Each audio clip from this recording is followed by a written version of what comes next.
Hi there, I'm Pam McGinnis, board member here at the Dayton Playhouse. And last year was a year for the book, shall we say, especially the performing arts community. They were hit very hard. But here at the Dayton Playhouse, shall we say, we thought outside the box, and we're presenting our season virtually. And from auditions to rehearsals to the actual videotaping, this is not easy. And I think I speak for the board when I say this couldn't happen if it weren't for the creative thinking and the willingness to make it happen of our selfless directors. And I'm here today with one of those heroes of directing, Jennifer Lockwood, who is directing our next show, which you can purchase the link for. It will be up and running January 27th, and it is called The Consul, the Tramp, and America's Sweetheart. And you might be familiar with it because it was the 2015 FutureFest winner, and it's by John Morogiello. And I love Italian, and I may have butchered his name. So Jennifer, tell the audience a little bit about what they can expect when they log on to this. Sure. The play takes place in Hollywood in 1939 in the office of Mary Pickford, who was the studio head of United Artists Studio.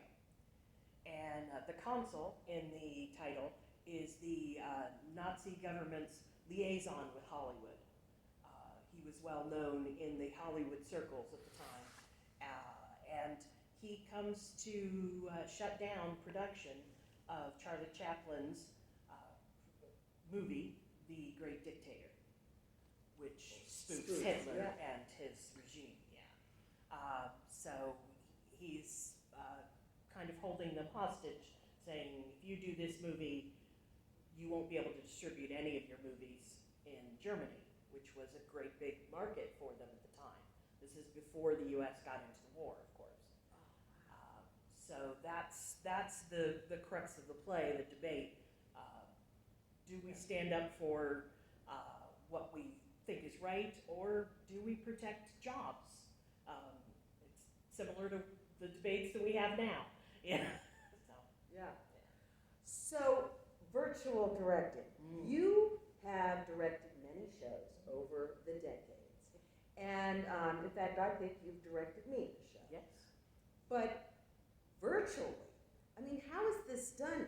Like auditions? Right. How do you do that? We did them in person, but we had people come in one at a time. They signed up for an audition slot. So they did not they did not audition opposite each other. They came in, they read the scenes with Sarah Kaplan as my assistant. So they read opposite Sarah, and luckily I had actors that I knew that came in, and so I knew that they would work well together. Yeah. So and their capabilities. Sure. Yeah. And two of the four actors were recreating their roles from the FutureFest production. Matt Lindsay and Deborah Strauss were both in that production, and they are in this one as well. Okay, so now you've cast your show, and rehearsals begin. Mm-hmm. I mean, I've been in a lot of shows.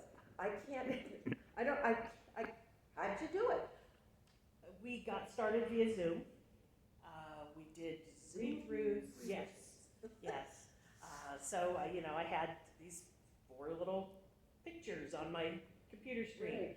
And so we got to know the characters. We talked a lot about the characters and their relationships and their path through the show, what they were feeling and what their motivations, the actor, was at each point in the show, so that when we did get it on its feet, we really knew the play very well.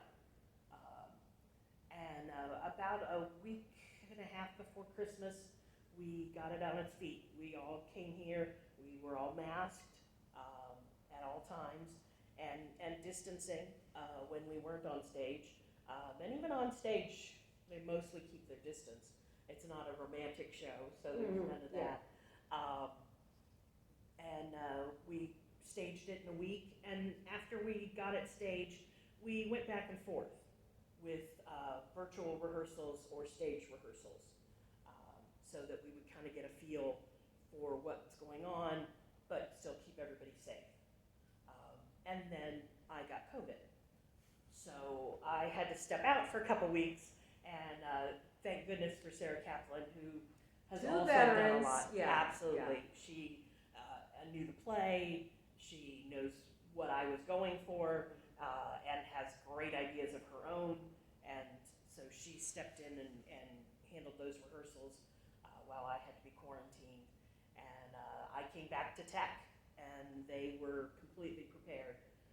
We had a great tech staff from the booth, Richard Waldeck with lights and Bob Kovach doing the sound, the set by Logan Dabney, and the amazing floor that you'll see in the video was done by Matt and Karen Lindsay. Our props are Deirdre Root and Heather Martin, costumes by Teresa Cayley. I mean, all the names that you hear all the time. Yeah, These are you great had people to work with. a team. And for those of you watching this interview with Jennifer and myself, I'm looking at the floor right now, and it's not even lit, and it's really a terrific floor. This could be a show you want to see. And you can do it from the comfort of your family room, your bedroom, your living room, wherever you want. All you have to do is go to DaytonPlayhouse.com. It opens up, click on tickets, and you will see it there, and it will say purchase the link. Click on it, get your credit card out, and you're good to go. I think you're going to really enjoy this show. It sounds like it's based on history. It's factual, but as you were saying to me, written in such a way that it may not have all been exactly in that order. Right. We know it happened. We don't know that it happened this way. Yeah. And what we didn't discuss is it's a comedy. It's very funny. It really is. That's fun. Yeah. That's it's fun. told from the point of view of Mary's secretary. So she has a different take on it, and yes, it's very funny. Go to DaytonPlayhouse.com, get your link, and enjoy this show.